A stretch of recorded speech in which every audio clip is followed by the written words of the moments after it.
Hello people, it's your girl Barbie J, and I'm here today for us to talk about season 7 episode 1 of the haves and the have-nots. Woo, let's get started. So Wyatt was shot at the beginning of this episode. He had gotten shot and then was handcuffed. He got shot by the police because he came out of the house with the shotgun out and they yelled gun and they shot him. They treated him just like a black man. Yes they did. He ain't even pointed at them, but they didn't care. They shot him. Anyway, and then the DA is asking him, what happened? What happened? And Wyatt told them, I shot my parents. But they wasn't listening to Wyatt. He kept saying, I shot my parents. And he kept saying, what did you do? What happened? What did you do? I was like, this don't make no sense. Then the police walk into the house and they find Jim and they find Catherine. And then it took them a while to find Jim. Jim was right there to the right. I don't know why they went left. I mean, you know, they went all around. Anyway, Jim was in there, looked like by the fireplace on the floor bleeding. And they found Catherine up in the tub. And then they left her there. They didn't even try to pull her out the water. They just left her there and went on. We've got a body, they said. I was like, y'all gonna pull out the water? What y'all gonna do? So, anyway, so then it switched to Veronica getting home, and she finds out from the thugs that David and Jeffrey was prepared for them to come. It wasn't a surprise and stuff. But there was like 6 thugs against David and Jeffrey? Really? How many guns did they have? 1, 2, 3, 4. Even if both of them had a gun, that's 4 guns. Them thugs came in there with like 2 guns each. So they had 12 guns against 4. Okay? So I don't understand this whole thing. Because you find out that they don't even get touched. How did they kill 2 guys? Meanwhile, they ain't got not 1 bullet hole on them. And I just can't see Jeffrey don't even know to walk straight, let alone point a gun. Come on, you tell me. Maybe I'm wrong. You tell me down in the comment section. Give me some feedback. But that's how I felt about this, you know? Now, all of this is a recap because we got to catch up for the next season that's coming. Anyway, so then they go on to, okay, she finds out that the thugs, that David and them was prepared. The thug calls her and say, meet her at the hospital. She meets him goes to the hospital. They switched to Candace and her mama on the couch because Candace was watching the news and watching Charles drag her name through the mud, President-elect Charles, you know, making her look bad. And he's the one who put her under this. He put her up to this. Oh, don't you want to clean yourself up? Don't you want to do this? He brought her in and then dragged her out. That's so, ooh, that's painful. I felt for Candace. I really did. I don't know about you, but I felt for Candace. And then so her and Hannah talking. Hannah telling her not to watch that. And then they have a mother and daughter moment chatting, you know, about their lives, about money, about Derek and stuff. And Candace lets her know that she probably wants to meet him at some point, see if she can find some answers as to why she the way she is. Maybe it's in his blood, you know. And you know, even though Hannah don't want that to happen, she not gonna stop her. So she said she would give her the number for the guy. And then David, what else happened? What else did she talk about? Then it went back to Jeffrey and David. And Jeffrey had the nerve to be calming his father down. He calming him down like, Dad, we okay? And he's like, I'm gonna kill it. I'm gonna kill it. I'm gonna kill it. Then David, I'm gonna kill it. I'm gonna kill it. First of all, you jacked up. Your back is jacked up. You could barely walk clear. You jumped in the water with sores on your back. All of this you did. But you able to fight and stuff. You ain't been out of the hospital 5 days. So he talking about killing somebody he can't walk. I was like, please. They crazy. These people in this is they crazy. Everybody think they Superman. And then so what's his name? Jeffrey tells the cops that it's his mother. He tells him his mother's address, what time she gonna be at the nail salon and stuff. He tell everything so the cops can find her. I said, look at him, but he don't know to stand up to Justin. Justin needs help too, but he ain't trying to help his mama. But he trying to help this Justin, who you know your mama all your life. Your father's known your mama all his life. You know all these years. So why you sitting there trying to go, well, when you get rid of mine, I'll get rid of Justin. No, you won't.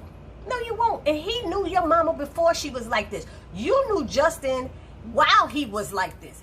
As he was like this. All the time you known Justin, he was like this. He groped you in the back of a police car. You know, so why you trying to tell your father, who known your mother when she was the sweetest, loveliest, and lovingest thing, she didn't really go off the chain deep end until she found out her son was gay. I mean, let's be real. So Jeffrey saying all that is ridiculous. So anyway, so Veronica meets the thug in Landon goes and meets the president-elect. It didn't go well, and the president-elect was trying to push up on him because he wanted to see if this is why Landon did it. Like Landon had something to do with this whole thing with Candace and in the news, and Landon's like, I didn't have nothing to do with this. And so he mad because he got fired, but the president-elect was going to untie his shoes and do all this stuff, and Landon's moving away like, wait, don't do that to me, don't do that. You know, he's like, he felt so uncomfortable. You know, he said, you told me no, so, you know, I wouldn't want to do that. Oh, it was crazy. But the president still fired him, and then Landon left arguing with the guy who's out there, and I don't know. So anyway, so Veronica gets to the hospital. She teases Madison, of course, you know, hey girlfriend, what's you doing, girl?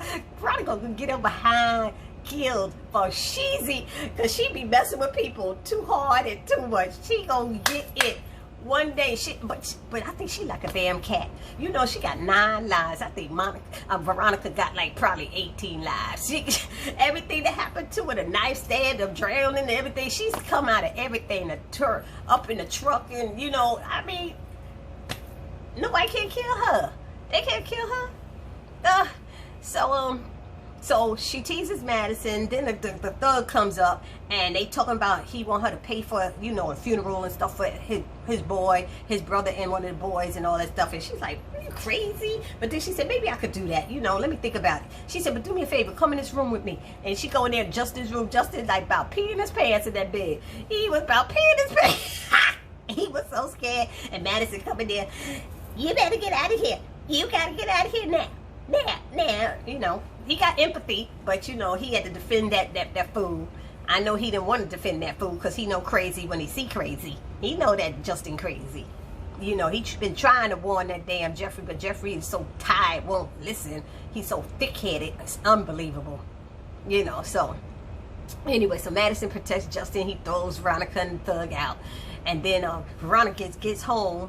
And, oh no, while Veronica's leaving, she runs into Celine. Y'all remember Celine? Celine was, the crier's maid when Hannah joined. You know, so Celine was there with Hannah. And, Celine was there working in the hospital, cleaning. She was pushing a cart. She cleaning and stuff. And then she's laughing at her, why are you doing that? And she trying to go around Veronica. Veronica won't do it. She said, girl, why are you doing this? When you got those 2 human gold mines. She said, what are you talking about? She said, don't you have Jim Cryers to kill his kids? She said, I can help you get some money. You don't have to do this. You sit home all the rest of your life, whatever. And so she told her to call her and let her know. And I think at the end of the show, I think Celine did call her and say she would meet with her the next day. You know. So that was cool. And then, so she gonna sue him for some child support, you watch.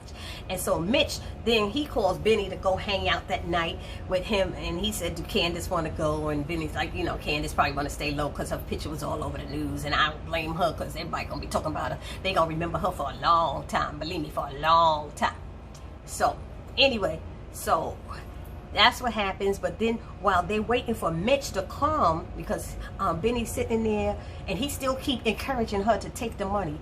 But when they sitting there, the news say there's a double murder at the Cryer's house. No, a triple shooting at the Cryer's house. And they're like, oh my God. And old Benny's like, oh, you need to keep that $8 million and run. You need to run. Ain't nobody would blame you. I wouldn't be mad at you. And I'm sitting there going, why all of a sudden you switching to be the terrible one? You know, she finally got back in the good graces of her mother. And you're encouraging her to do some foul stuff to keep that money. Meanwhile, they after him. They gonna try to hurt Benny. They gonna try to kill Benny. And Benny acting like, I can handle it. That boy's a fool. He got a hard head too, just like Jeffrey. He think he the strongest thug ever, and he ain't. Okay?